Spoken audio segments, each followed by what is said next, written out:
No, I'll tell you a story. We launched along with Jesus Clubs kind of a easier yes for students that we call Verse of the Day and Pray. So it's like, okay, you don't have time to launch a whole club in your school and commit to that. And so we had a student named Parker that got permission to do that on his soccer team. And one of his teammates, who was not following Jesus, was not in a faith community, ends up talking to Parker and just being like, hey man, like, I think I'd love to come to church with you. So he invited himself just because he saw Parker as a person of faith influence. And so this new student, Dylan, ends up coming to the Oaks. He says yes to Jesus, ends up coming to camp with us, and he responds to a call to say, I'm going to start a Jesus Club in my school. So now Dylan starts a full-blown Jesus Club, and he's gathering somewhere around 30 to 40 students a week. They're walking through the book of like John, then they're going through Hebrews, and just chapter by chapter.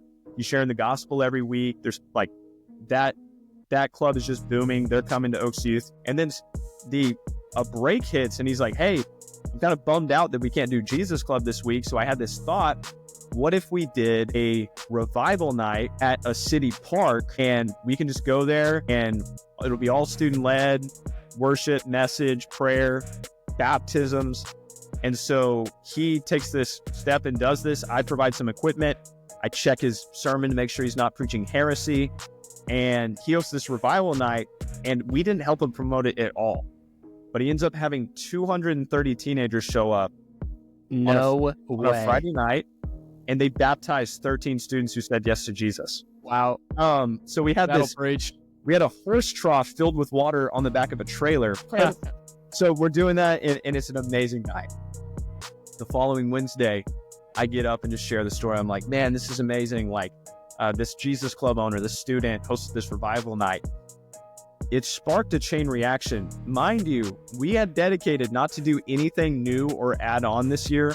We just needed to focus on getting better before we got bigger, that whole thing.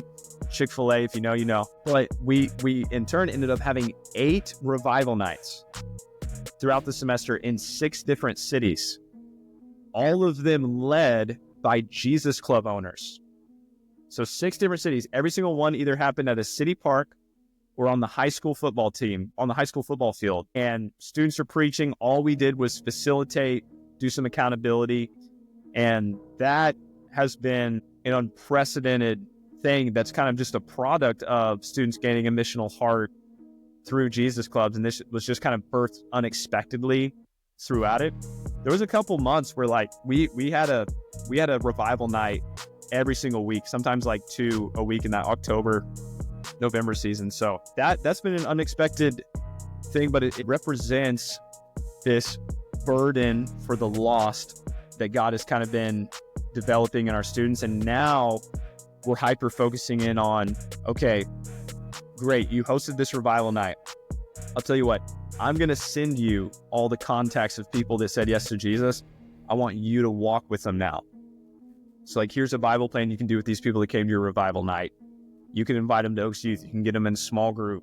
Like, you can meet up offsite, this sort of thing. So to have a reevaluation of, okay, the revival night was awesome.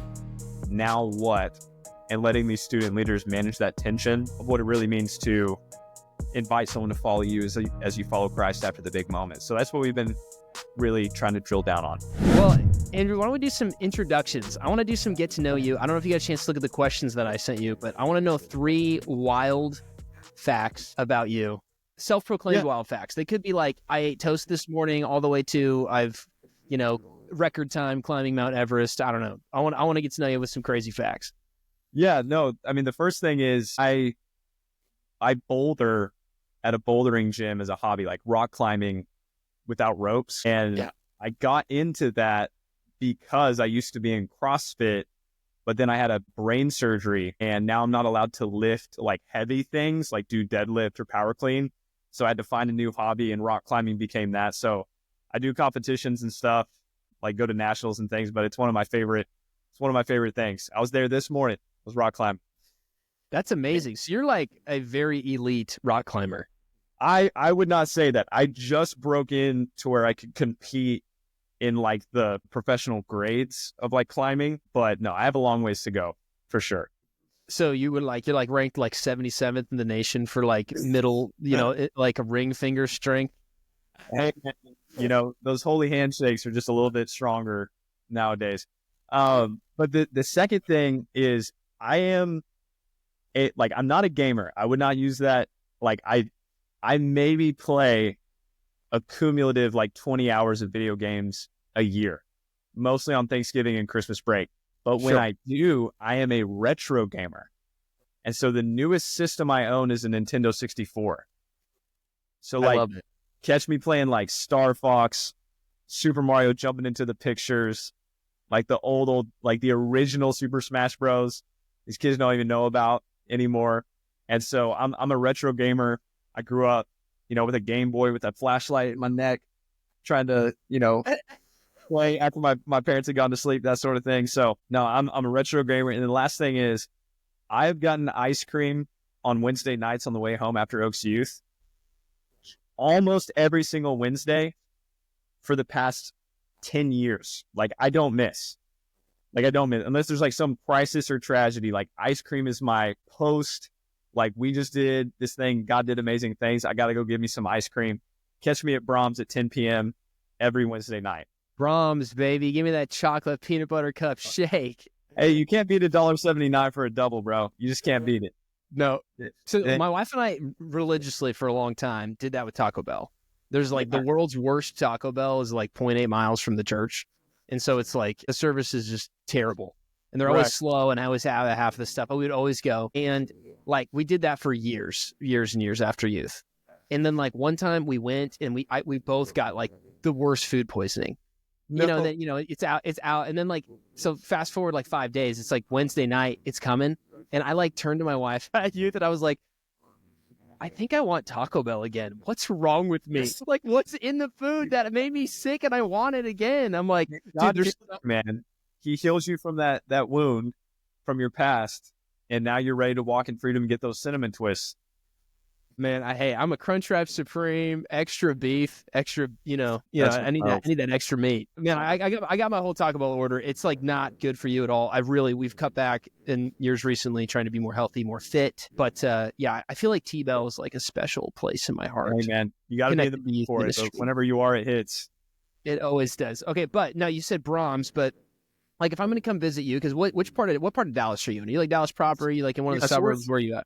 We're south of Dallas. Like it's maybe 15 minutes driving north on I-35. You could be in downtown. Yeah. So if you're going to do anything, you usually go to downtown Dallas.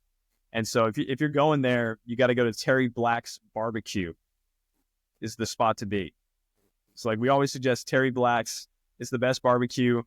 Every day they sell out. So like their hours, they never even make it to closing time. And they'll just put a sign on the door that says they sold out. And it's the best of the best. Yeah, I've seen it on some like food shows, but I'm always skeptical being a Kansas City guy. I'm like, everybody's like, we got the best barbecue in the world. You're like, okay, we'll find out. It's worth a shot. And if you want some like Tex-Mex tacos, there's some spots, there's some food trucks you got to hunt down. You got to like geolocate and like get the map and like find where they're at that day. But for sure. Okay, and are you a Dallas native? This is the question. Like, are you from Texas? Are you a Texas guy or did you grow up somewhere else? No, I grew up, born and raised in Oklahoma City area. And so Thunder Up, that's my team. We're 37-3 right now, which, number one in the West, beat the Cavs, all that. Anyways, I got to say, but yeah, no, I grew up in Oklahoma City area. Okay, that's awesome.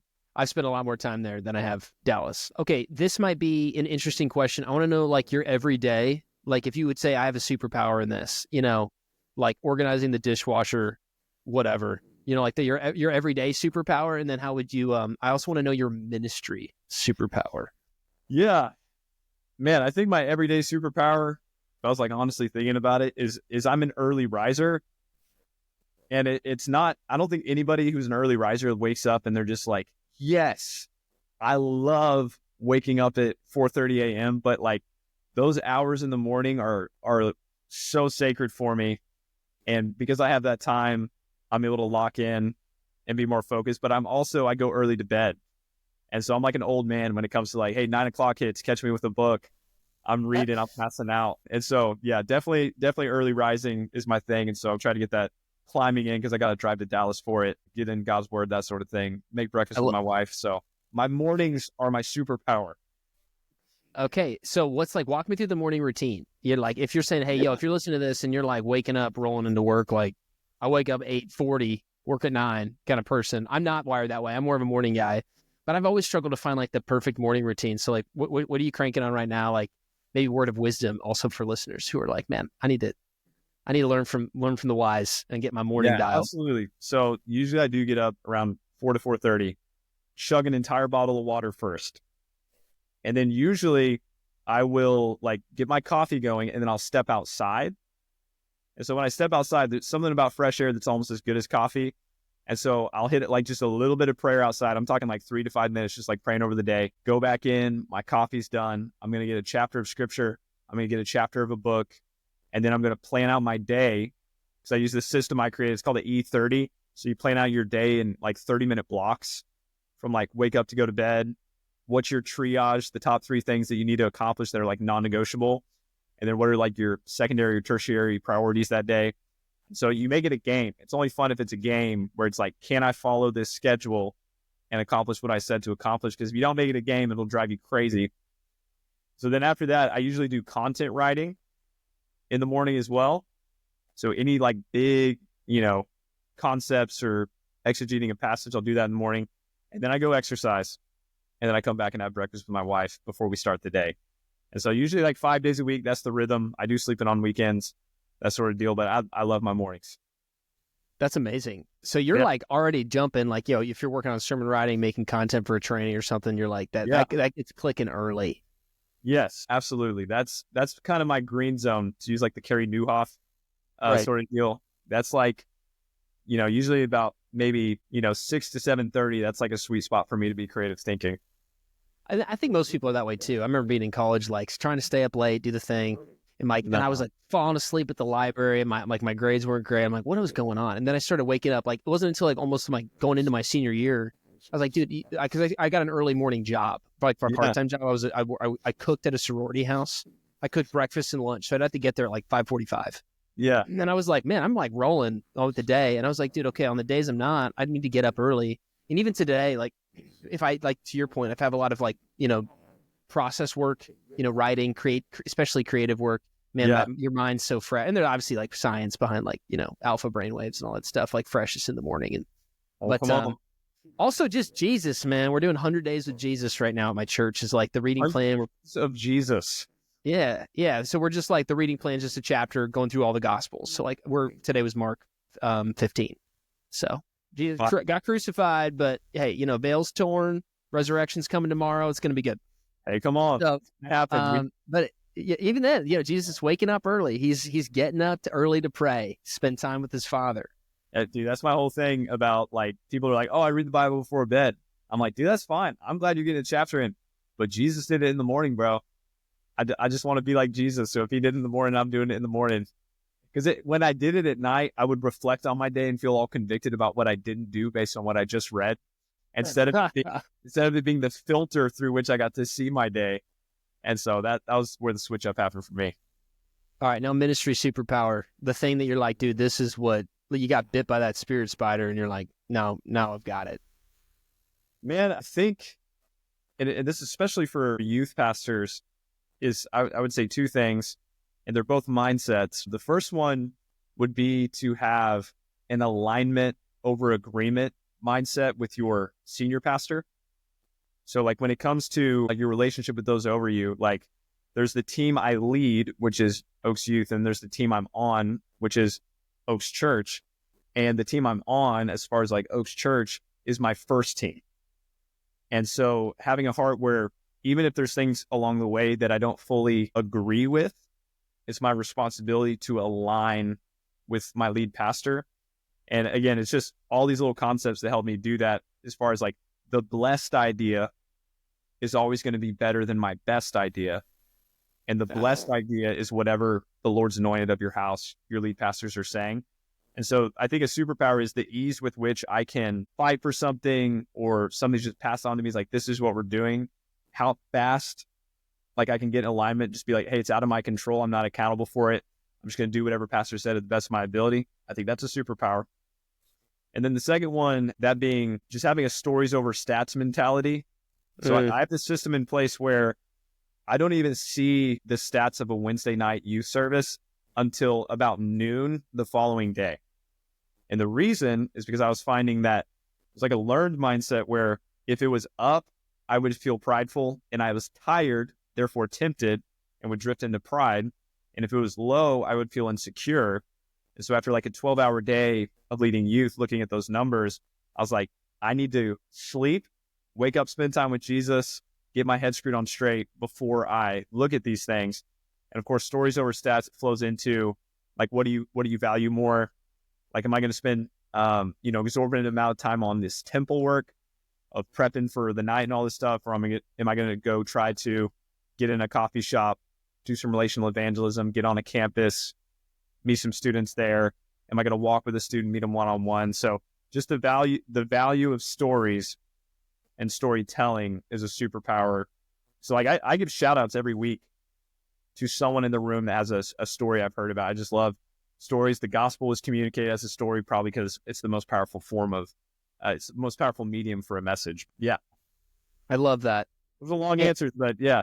No, I think that there's a lot there, who hasn't looked at the numbers of something that they've run and gotten discouraged if it wasn't what they expected. And, they forgot like the whole point. Like, it's not about like, you always tell yourself like, oh, if this sermon only changed one person's life, it'd be worth it. So then like, why are you like so bent out of shape and beating yourself up? And like, when there's 20% less kids there than there were last week or whatever, or like, oh, you didn't hit your goal quite, the way that you thought you would. Like, that's not Jesus' goal necessarily, unless he like, makes that evidently clear prophetically or something. But you're like, a lot of it's just like, things that we set up, to keep stretching ourselves, which is great. But, like God, who knows what God's going to do, and it's through the stories and the life change and the transformation that comes. And to your point, I've always said for a long time, you live by the numbers, you die, because numbers are a very cruel mistress. So they are like, you're like, you might like them, but it's definitely not who you want to, lock in with long term, and just say like to be married to. Absolutely. We're not about that. But I really want to ask you some questions specifically about your church and about getting into what's going on at the Oaks, because I've heard a lot of things, like I mentioned before, being a part of a church plant where your church was kind of some of the outside sort of eldership, kind of helping be, spiritual directing for some of a church that, got to be a part of a church plant previously. So I know a little bit about, some of just a little bit, but not really the nuts and bolts of what God's doing at the Oaks and like specifically student ministry. So I would love to hear, before we get into that, just a little your story into ministry and how you landed there and how you got into doing student ministry at the Oaks. Yeah. So the Spark Notes version is I never was interested in ministry or church or faith until the summer going into my senior year of high school.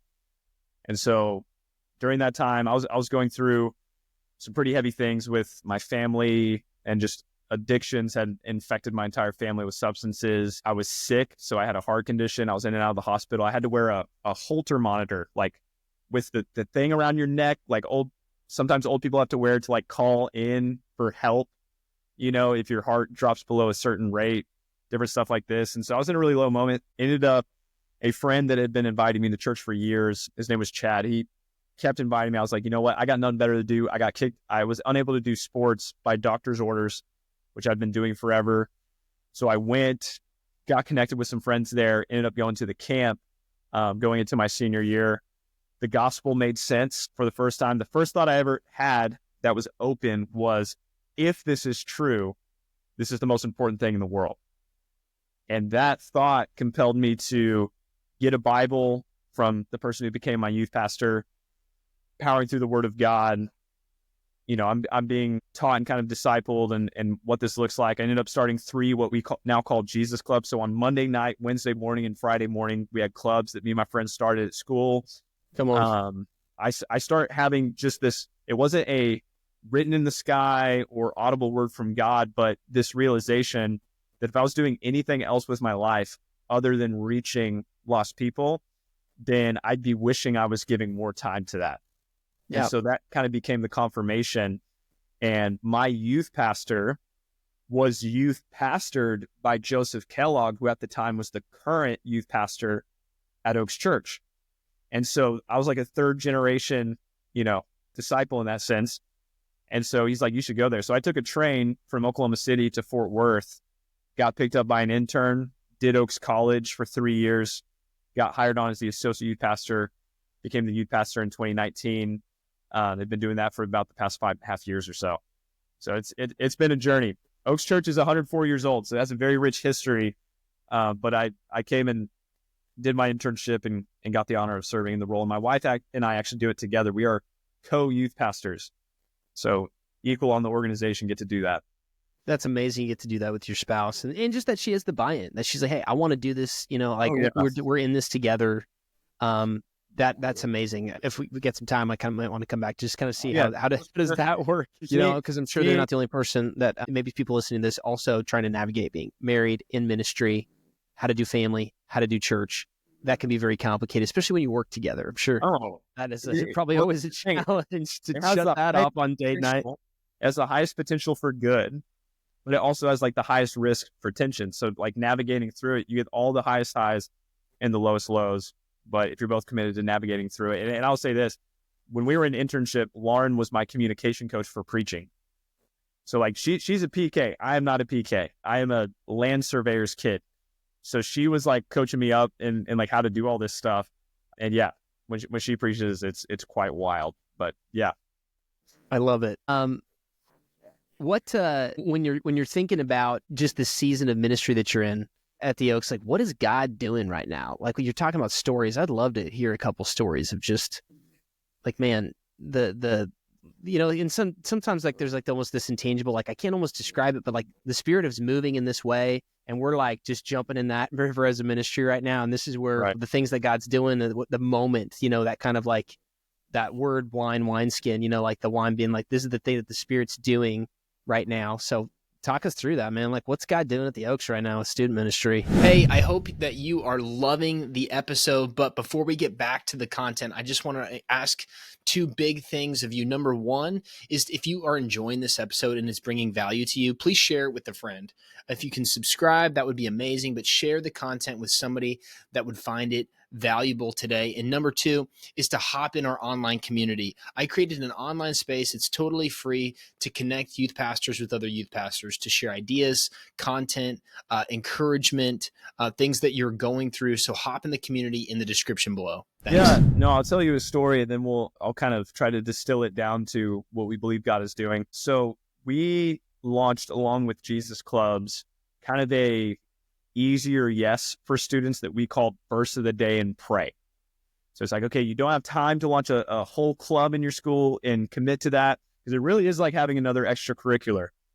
But we were like, hey, if you're an athlete, just do a Verse of the Day and Pray. You ask your coach, hey, once a week on Wednesdays, can I just, at the end of practice or rehearsal, can I share the verse of the day and pray? And so we had a student named Parker that got permission to do that on his soccer team. So he's doing this every week at his soccer team. One of his teammates, who was not following Jesus, was not in a faith community, ends up talking to Parker and just being like, hey man, like, I think I'd love to come to church with you. So he invited himself just because he saw Parker as a person of faith influence. And so this new student, Dylan, ends up coming to the Oaks. He says yes to Jesus, ends up coming to camp with us. And he responds to a call to say, I'm going to start a Jesus Club in my school. So now Dylan starts a full-blown Jesus Club, and he's gathering somewhere around 30 to 40 students a week. They're walking through the book of like John, then they're going through Hebrews, and just chapter by chapter. He's sharing the gospel every week. There's like that club is just booming. They're coming to Oaks Youth. And then a break hits, and he's like, hey, I'm kind of bummed out that we can't do Jesus Club this week. So I had this thought, what if we did a revival night at a city park, and we can just go there and it'll be all student led, worship, message, prayer, baptisms. And so he takes this step and does this. I provide some equipment. I check his sermon to make sure he's not preaching heresy. And he hosts this revival night, and we didn't help him promote it at all. But he ends up having 230 teenagers show up on a Friday night. and they baptized 13 students who said yes to Jesus. Holy smokes. I showed up when it started. Like I had no idea what to expect. I'm like, I'm just going to show up to support. He's preaching. All I did was take the podium out and put it like, you were the podium guy. You're like, hey, that's what they needed. Which is a whole thing in itself of like what is our role to equip the saints? But anyways, wow. So we had we had a horse trough filled with water on the back of a trailer. And, I'm just like over there. I'm like, okay, we need to call your parents first to make sure this is cool. But I've gotten in trouble for that one over the years. Parents are like, you what with my kid? We might have baptized him. They're like, Christian. Anyways, so we're doing that, and it's an amazing night. The following Wednesday, I get up and just share the story. I'm like, man, this is amazing. Like, this Jesus Club owner, this student hosted this revival night. It sparked a chain reaction. Mind you, we had dedicated not to do anything new or add on this year. We just needed to focus on getting better before we got bigger, that whole thing. Chick-fil-A, if you know, you know. But we in turn ended up having 8 revival nights throughout the semester in 6 different cities, all of them led by Jesus Club owners. So 6 different cities. Every single one either happened at a city park or on the high school football team, on the high school football field. And students are preaching. All we did was facilitate, do some accountability. And that has been an unprecedented thing that's kind of just a product of students gaining a missional heart through Jesus Clubs. And this was just kind of birthed unexpectedly throughout it. There was a couple months where like we had a revival night every single week, sometimes like 2 a week in that November season. So that's been an unexpected thing, but it represents this burden for the lost that God has kind of been developing in our students. And now we're hyper focusing in on, okay, great, you hosted this revival night. I'll tell you what, I'm going to send you all the contacts of people that said yes to Jesus. I want you to walk with them now. So like, here's a Bible plan you can do with these people that came to your revival night. You can invite them to Oaks Youth. You can get them in a small group. Like, you can meet up offsite, this sort of thing. So to have a reevaluation of, okay, the revival night was awesome. Now what? And letting these student leaders manage that tension of what it really means to invite someone to follow you as you follow Christ after the big moment. So that's what we've been really trying to drill down on. That's amazing. Like, first off, I mean, praise God. Like that, it was all God's working and, using your guys' leadership and your ministry is the launch pad for that. And right. Like, to your point, you're like, it's almost the analogy of like, hey, our job, like, we're podium movers.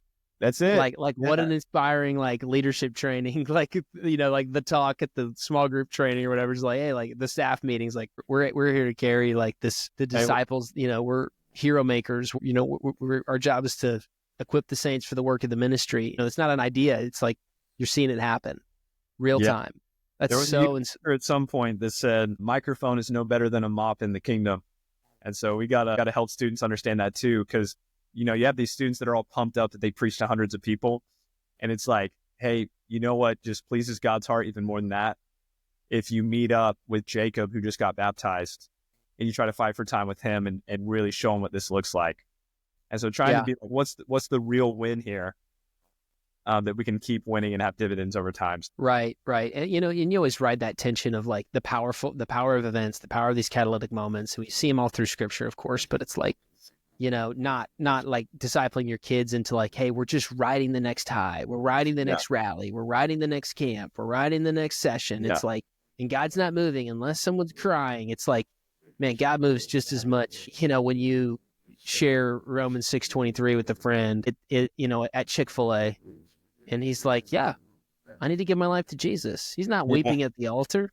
That doesn't take away from that moment, the altar moment, but like, it's just, just trying to keep instilling those values, deeper of like, hey, that's, that, like you said, that like, just walk with me like I'm following Jesus, that simple disciple making, is so hard to find the tension, balance the tension between those two things. Or at least I've experienced in my own ministry where like, hey, we're trying to do both of these things really, really well, which is super hard to do.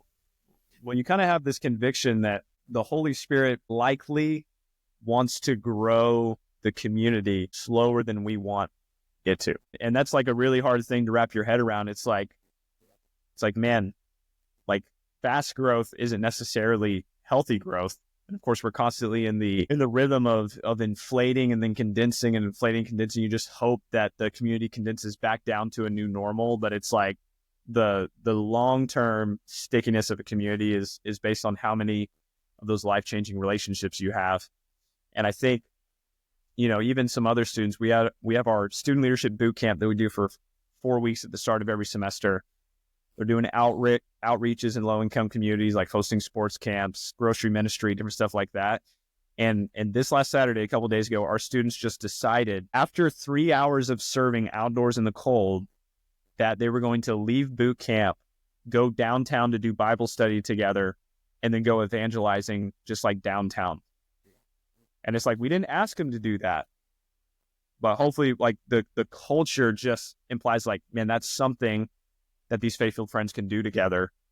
And so the more that becomes normal, the fact that those students wanted to do that and followed through with doing it is more of a miracle to me than seeing someone's snapped arm just healed in an instant. I'm like, that's a miracle that students of this generation are wanting to spend their Saturday afternoon after sweating it out to go do that.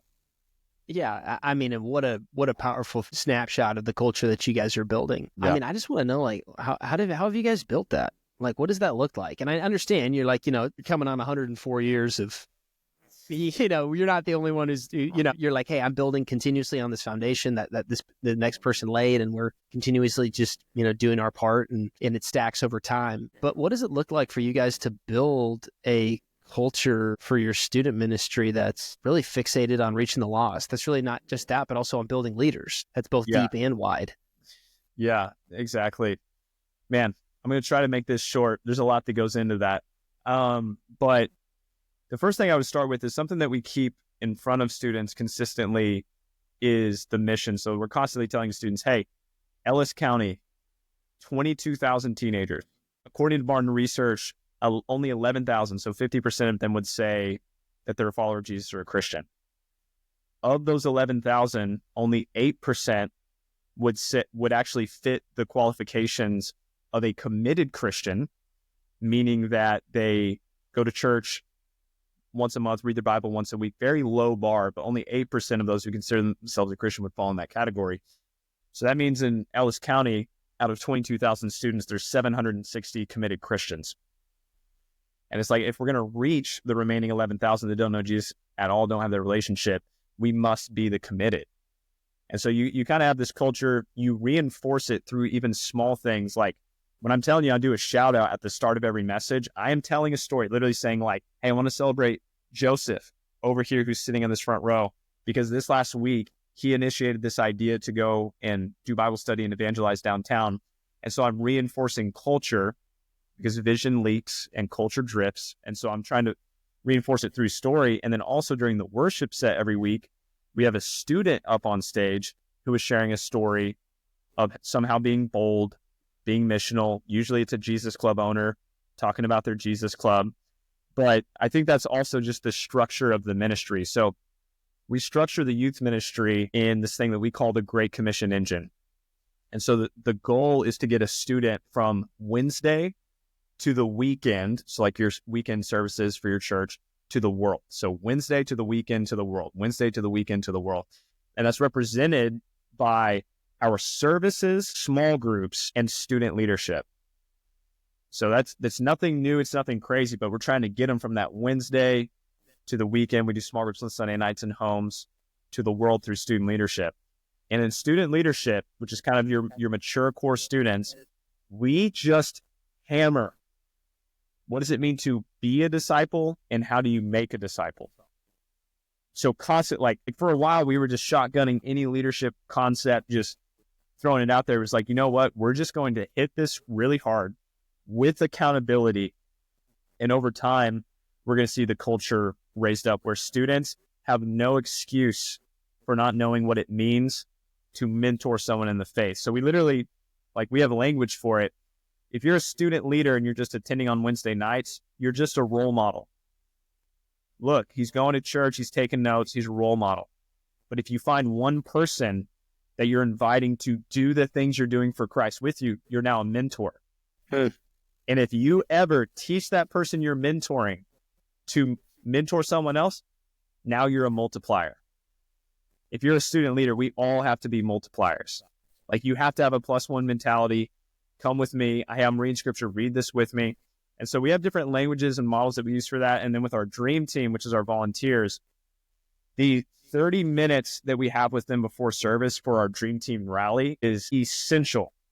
We actually proactively killed our pre-function student culture to allow space to focus and invest on the dream team. We like put a sign on the door that says doors don't open till 6:40 because we're missing, like, they can sit out in the cold, they can sweat out in the heat. We're not going to have to going up at like 5:45 because we're meeting with our leaders and we can't be concerned about safety in the building.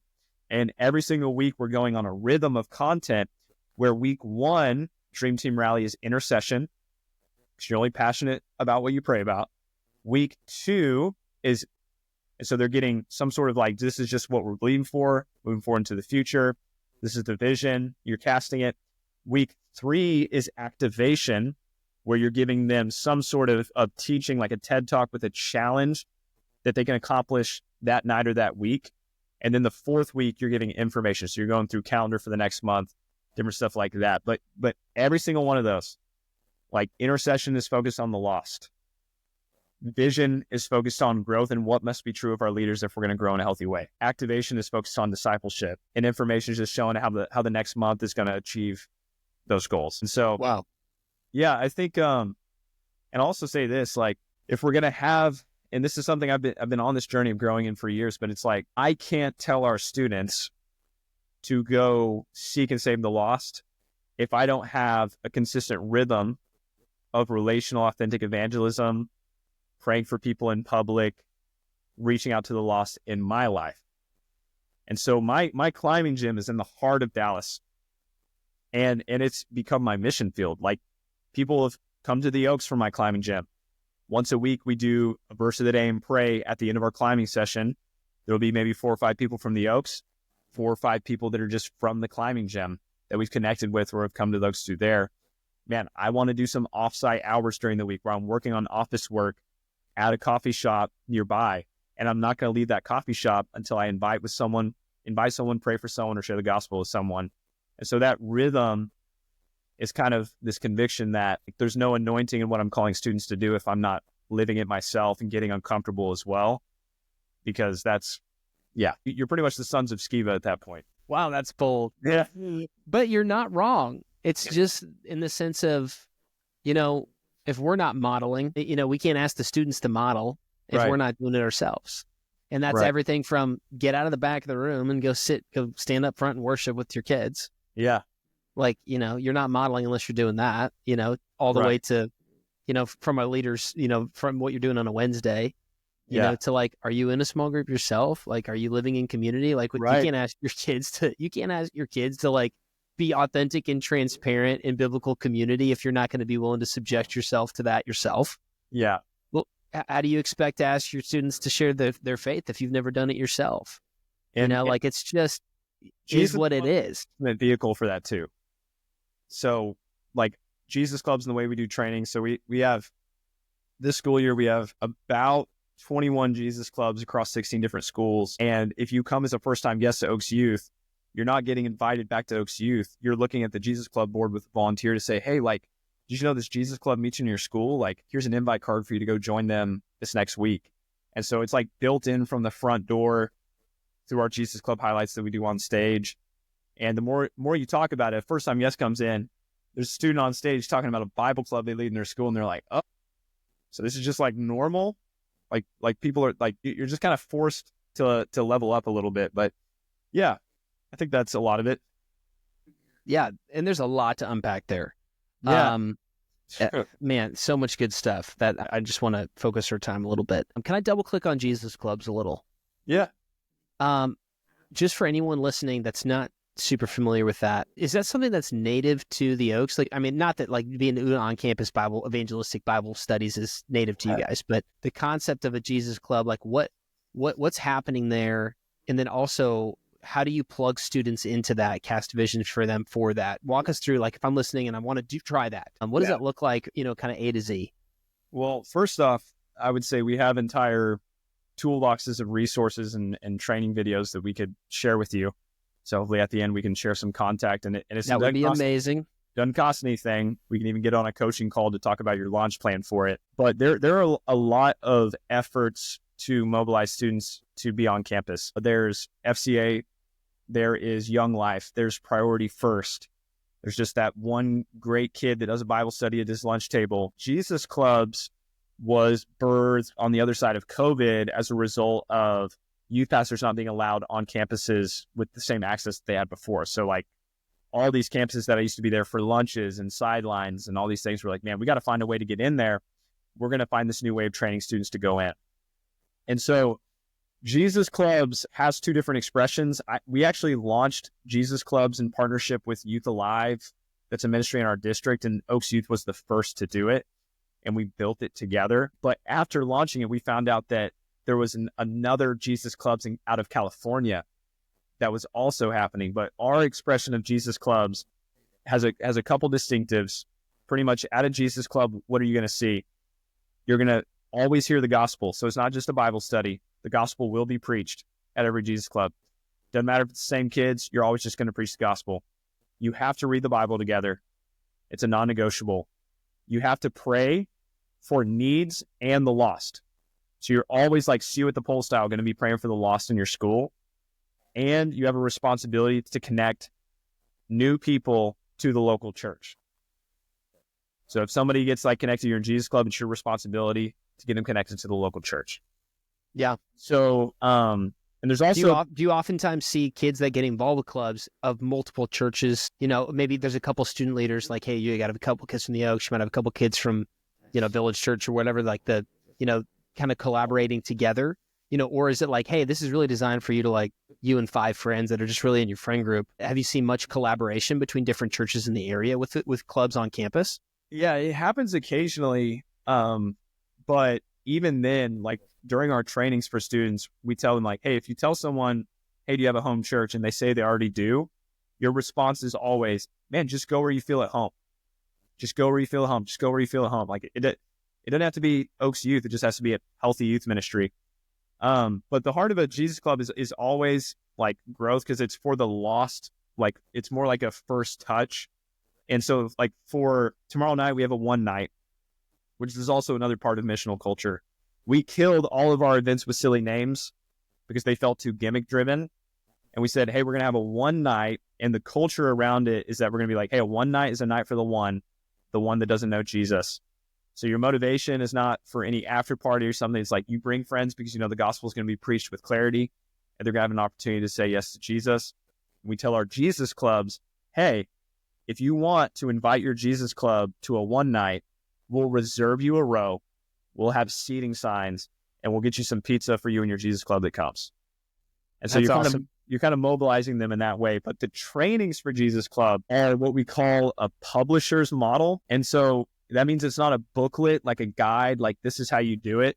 It's actually a series of architected questions that the decisions the student is making lead to Jesus Club being structured out. And the reason we did that is because it's a publisher generation. If they made it, they're more bought in, that sort of deal. They get to be the owner. So we actually call the student who's leading it the owner of the Jesus Club. And the leader that's overseeing them for accountability is called the champion. So the champion, their role is to support, have accountability for content, encourage, different things like that. But we launch it on the heels of camp. So like back when I went to camp, you'd have this amazing service. You pack up your stuff. They give you a stapled 30-day Devo and say, go live for Jesus no matter what. And it's just like, that was pretty much it. But we implemented in like a 2-hour activation session where it's like everybody's taking a step. Like you can do a giving project, you can serve, you can start a Jesus Club. And then we just like break out into those groups that want to do that. And we do the first training there live at camp. They're building their activation board out. They're answering those questions. They're deciding when, where, who, what sponsor, what book of the Bible, all that sort of stuff. We're training them on how to share the gospel, so we all have the same definition and language. So by the time they get back from camp, they're virtually launch ready. We'll help them make invite cards and stuff, but because of the Equal Access Act of 1972, if you're willing to have a little bit of grit, you can get a Jesus Club started just about anywhere. That's a public school. Right, exactly. I'm just because students have basically total freedom of expression of any of that. Yeah. And just reminding kids of that, of like, you have total freedom to do this. We have a student bill of rights that we give them. That's like, these are your rights federally protected as a student in your school. And so it helps them too.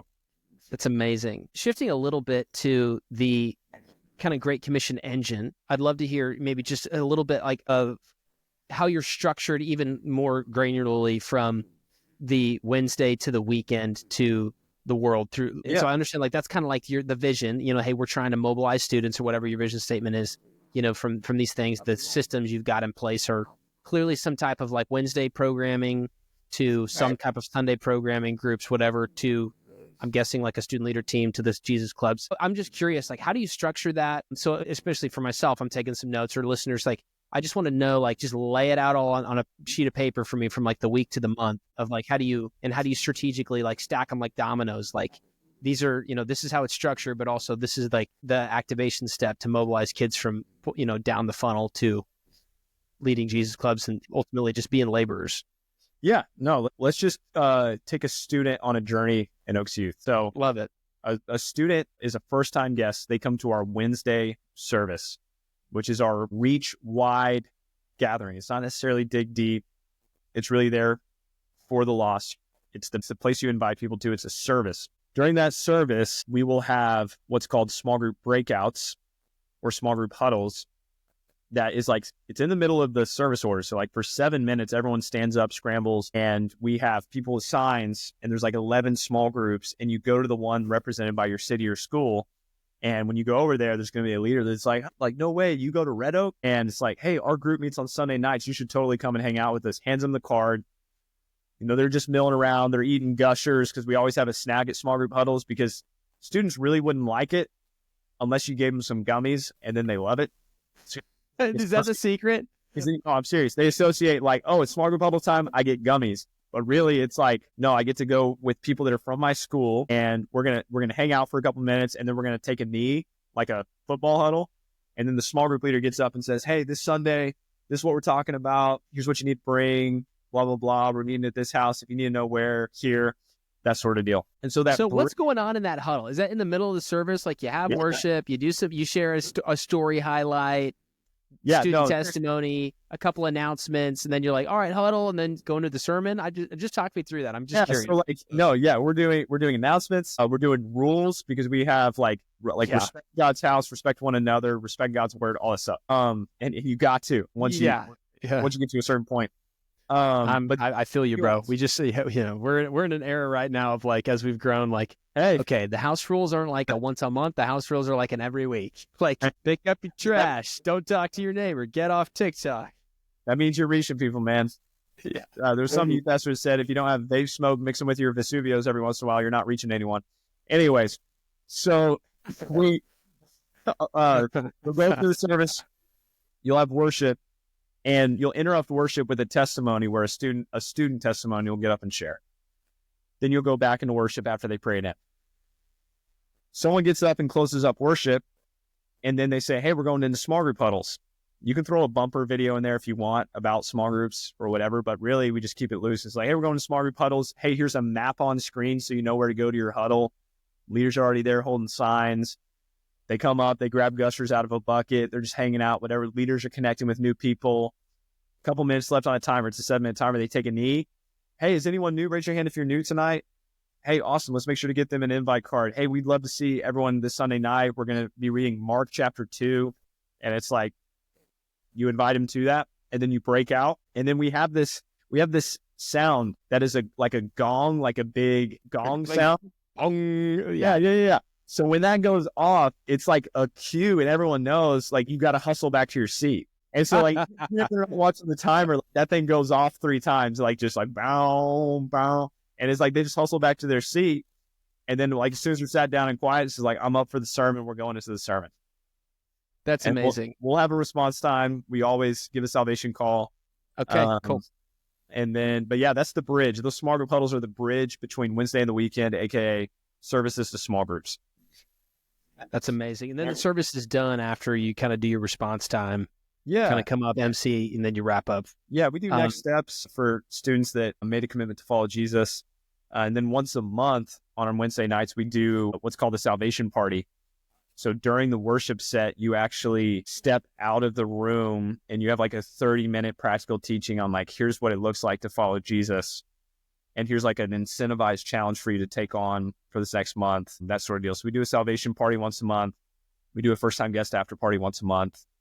So we try to have those drawbacks for people to continue to get the good seed watered. And then, yeah, so small groups are on Sunday nights. They happen in houses. We get host home families.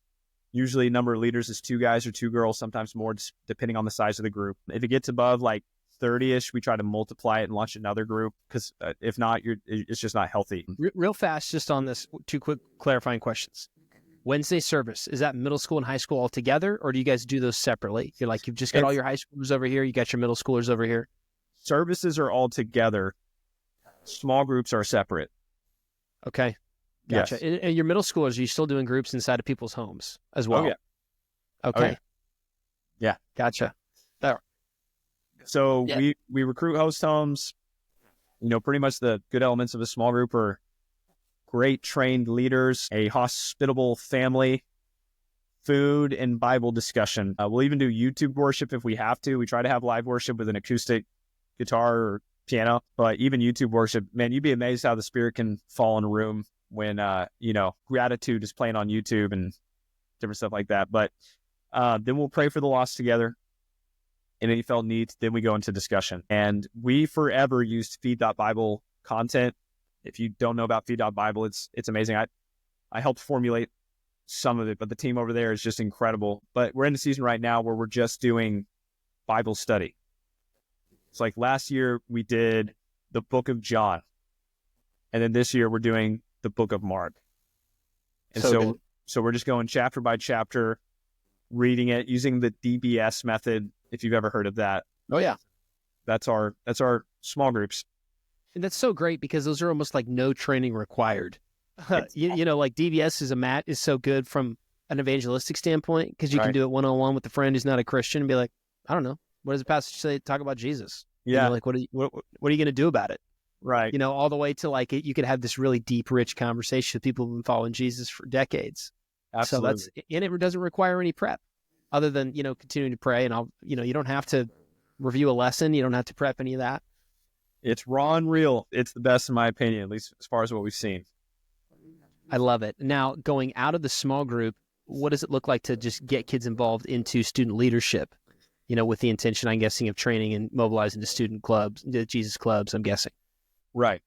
So we have onboarding seasons for student leadership. So our camp, our fall retreat, our missions trips, any major event, there's going to be an opportunity for students to apply to student leadership. But a core small group leader at any moment in time has the right to share the application link with a student that's kind of shining bright in their small group. And so it's a true application. You have to sign an honor code in order to be a student leader. There's like certain commitments there as well. But a student leader is defined by any student that serves consistently, and we consider consistent twice a month, or they lead a Jesus club. So one of those must be true for you to be a student leader. And then outside of our boot camps, which are like our boot camps are 3 weeks of, you are going to be getting some sort of investment or training Sunday morning before church, Sunday afternoon after church. You're going to be at small group. That's a commitment. You're going to be there early to set up and pray for Wednesday night. You're going to be there after to tear down. On Saturday, we're doing an outreach project. You are committed. Plus, you have a book you're required to read. You have podcasts you're required to listen to each week. And it's like, we pretty much tell them like, hey, if you come to our Sunday gathering and you haven't read or listened, you cannot continue in boot camp. And so we do treat it. You used to be a CrossFit guy when you got the word boot camp as a part of a micro training cycle.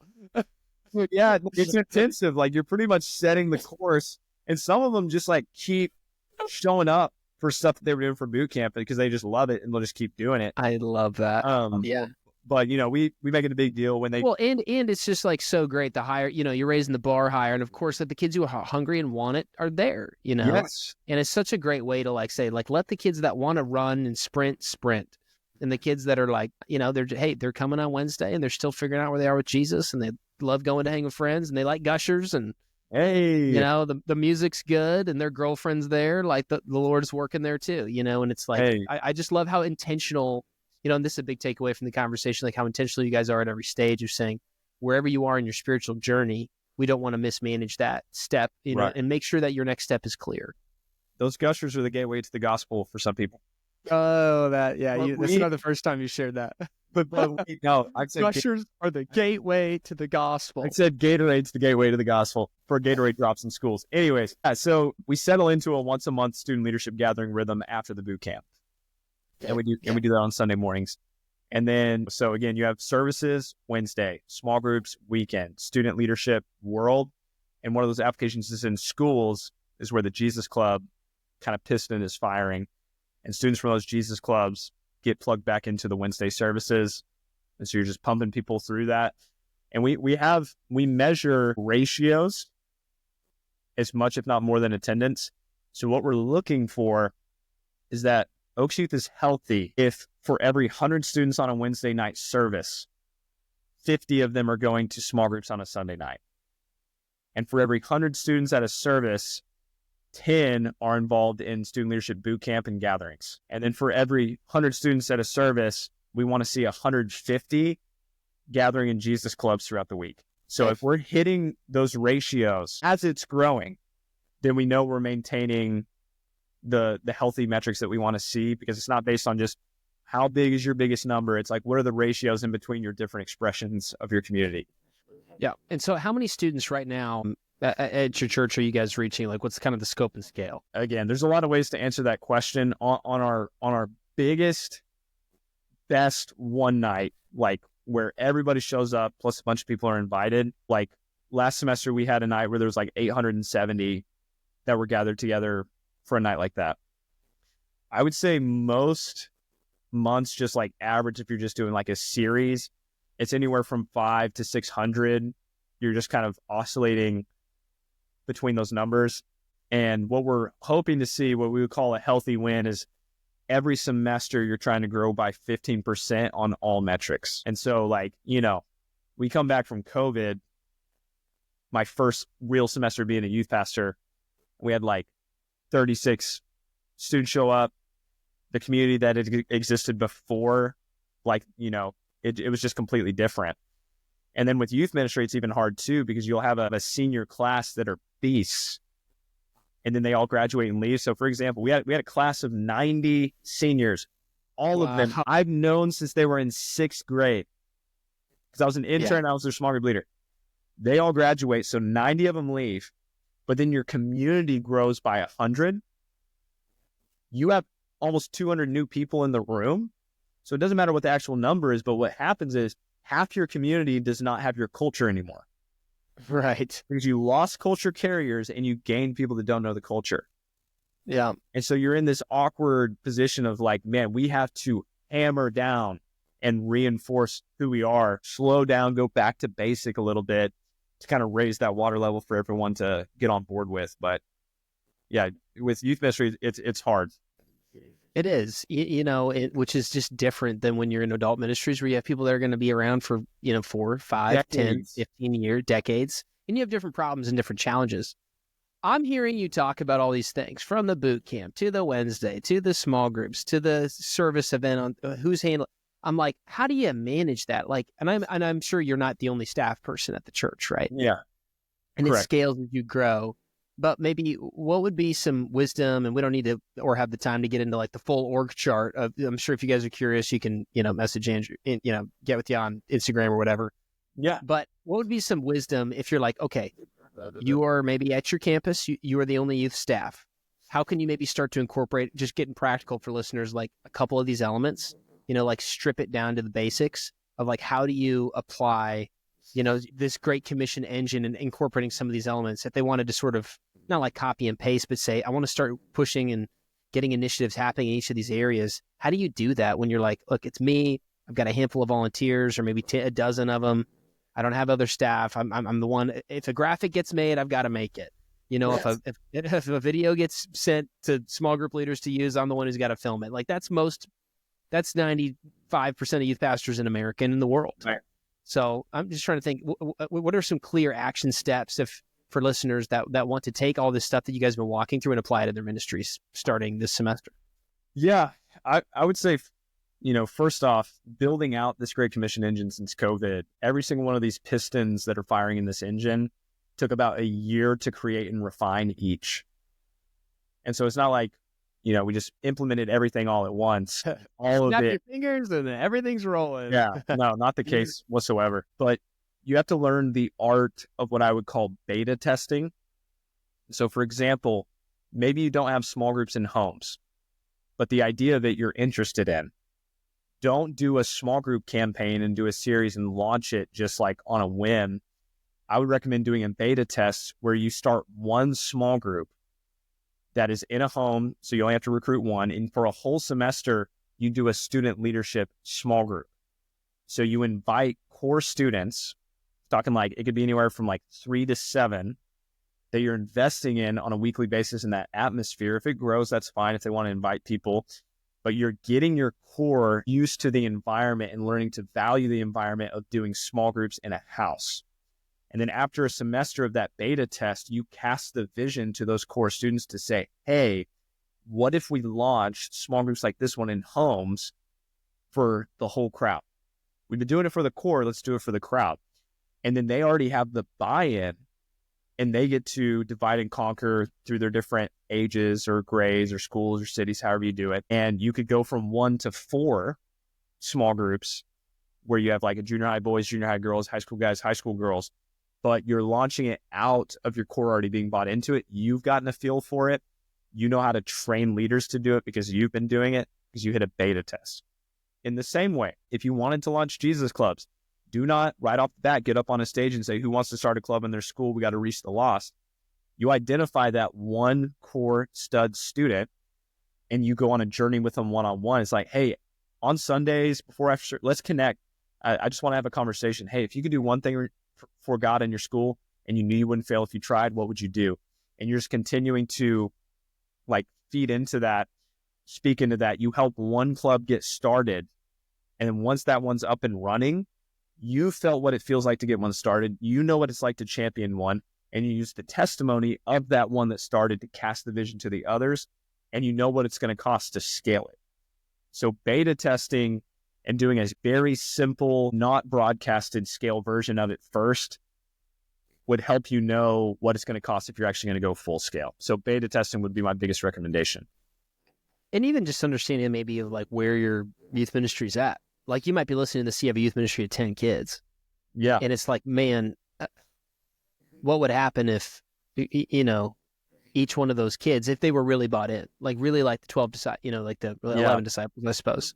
And you just said, hey, like they were all bought in. They all wanted to do it. You challenged them all to go start a club. Like you could 10x your youth ministry by them going and being missionaries and rallying back. And I think that's really, really amazing, just to say like, you can't do everything and you're probably not going to do everything tomorrow, but just focus on the beta test, and maybe just an encouragement for anybody listening and myself. I'm trying to think like, out of this conversation, what's one thing, that you can apply from everything? You can't do it all, but I just got to say, Andrew, your story is really inspiring to me.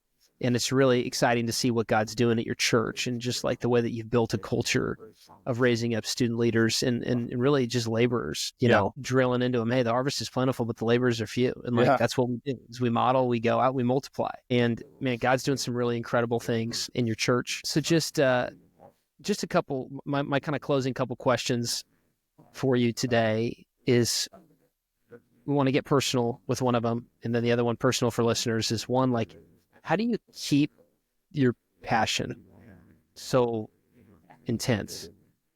Because I think you do things for a long time and you push and you try and, you've been doing that for years. Like, how do you keep your passion so dialed in, after, having hard days and hard losses? And then maybe just to wrap up, how would you encourage anyone listening to this? Maybe if they're like, hey, man, I love it, but I feel like I'm losing the passion a little bit. I feel like I'm losing that fire from the Lord.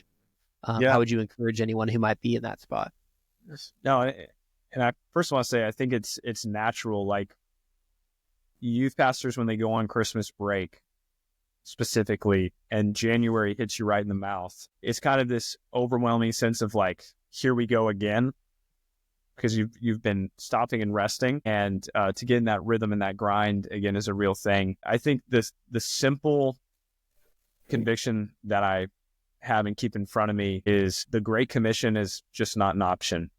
It doesn't matter if I was doing it in ministry or if I was doing it from working at Starbucks or bivocationally or anywhere else or in the mission field. The call is clear.